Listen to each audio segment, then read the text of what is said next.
Si vous avez cliqué sur cette vidéo, c'est que vous vous demandez quel processeur choisir, et dans cette vidéo, je vais répondre à cette question. Cette vidéo, elle sera séparée en deux parties différentes. Dans un premier temps, je vais vous expliquer rapidement le fonctionnement d'un processeur et quelques autres informations importantes lors d'un choix de processeur. Et dans la deuxième partie, je vais vous montrer quelques processeurs importants et qui pourraient vous intéresser lors justement du choix de votre processeur. Et on va donc commencer par le fonctionnement du processeur. Donc le processeur, c'est le cerveau de votre ordinateur. C'est lui qui va faire fonctionner les programmes. Il va donc lire ce qu'on appelle des instructions, il va les effectuer et dès que ce sera fini, il va passer à l'instruction suivante jusqu'à ce que ce sera fini et il fait ça en boucle pour faire fonctionner chaque programme, que ce soit Spotify pour lire de la musique ou par exemple Google pour faire de la recherche sur internet.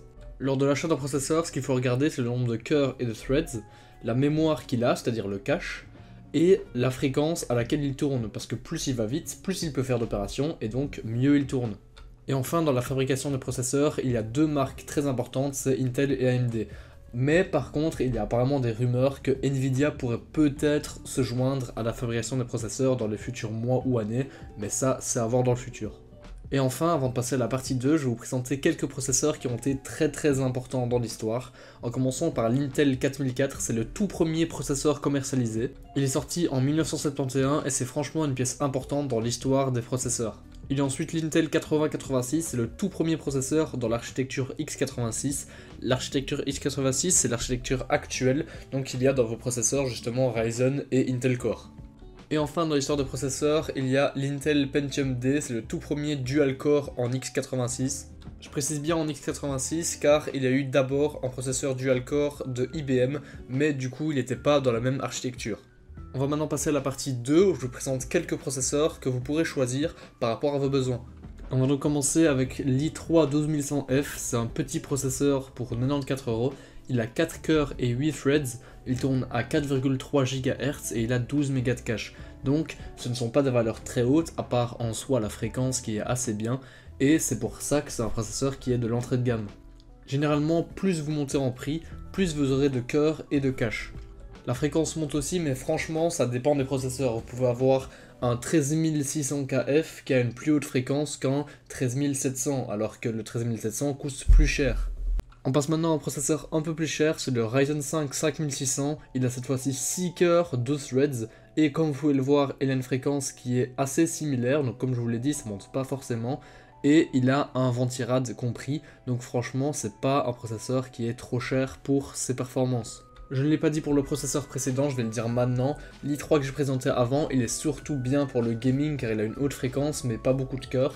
Alors je dis pas qu'avoir plus de cœurs c'est mauvais pour le gaming, c'est juste qu'avoir plus de cœurs c'est surtout nécessaire pour toutes les tâches bureautiques. En général dans un processeur, plus il y a de choses, mieux c'est. Et donc sur Ryzen 5, il marchera aussi bien pour le gaming que dans la bureautique car il a plus de cœurs. Alors ça reste un processeur qui est pas trop cher, mais il est franchement assez polyvalent. On monte un tout petit peu en prix avec l'i5 12400F pour 144€. C'est donc un processeur qui a 6 cœurs, 12 threads, encore une fois, sauf que cette fois-ci c'est un autre socket. Le socket c'est le support sur lequel le processeur sera. Il a 18 Mb de cache et un tout petit peu plus performant que le Ryzen 5 que j'ai présenté juste avant. Après il faut voir par rapport aux autres composants que vous avez dans votre PC ou que vous comptez acheter. Maintenant on entre dans le milieu de gamme avec le Ryzen 5 7600, on peut voir qu'il a toujours 6 cœurs 12 threads mais qu'il a une fréquence beaucoup plus haute et ça c'est mieux pour le gaming.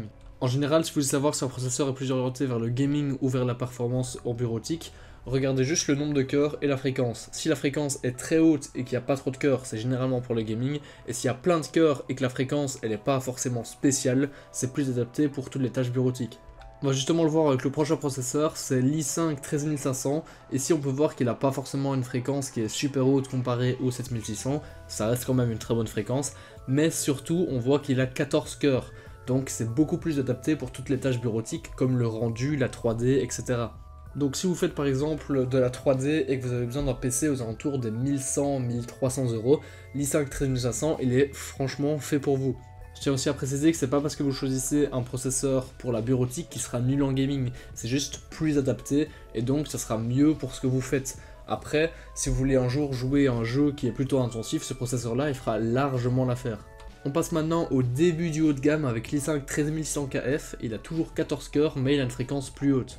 C'est donc un très bon processeur pour les PC aux alentours des 1200 à 1400€. Et surtout, ce qu'il a de spécifique pour le processeur Intel, c'est que puisqu'il a la lettre K dans son nom, on peut l'overclock. Overclocker, ça veut dire qu'on peut augmenter sa fréquence par nous-mêmes.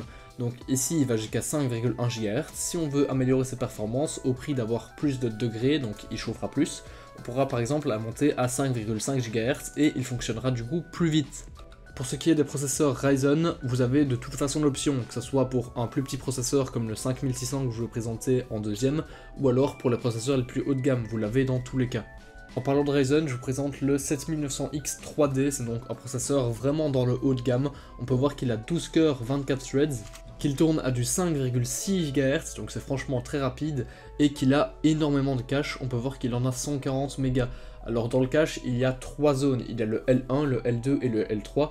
Lorsque vous voyez qu'il y a juste une valeur puis cache, c'est toutes les valeurs additionnées. Donc 140 mégas, c'est pas seulement dans le L3, c'est le L1 plus le L2 plus le L3. Vous vous demandez alors sûrement comment est-ce qu'ils font pour avoir autant de cache, c'est grâce à la technologie 3D V-Cache. Ils arrivent donc à mettre plus de mémoire dans le processeur, ce qui améliore ses performances, et c'est généralement disponible sur les Ryzen les plus haut de gamme.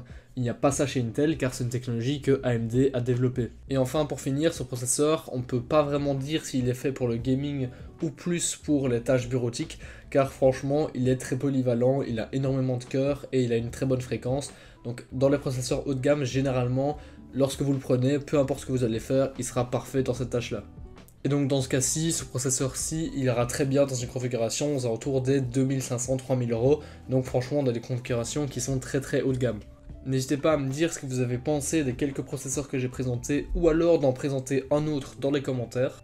N'hésitez pas à me poser des questions aussi, donc si vous avez besoin d'informations supplémentaires, demandez-les dans les commentaires. N'hésitez pas à liker la vidéo s'il vous a plu, à vous abonner. C'était Jonas, ciao.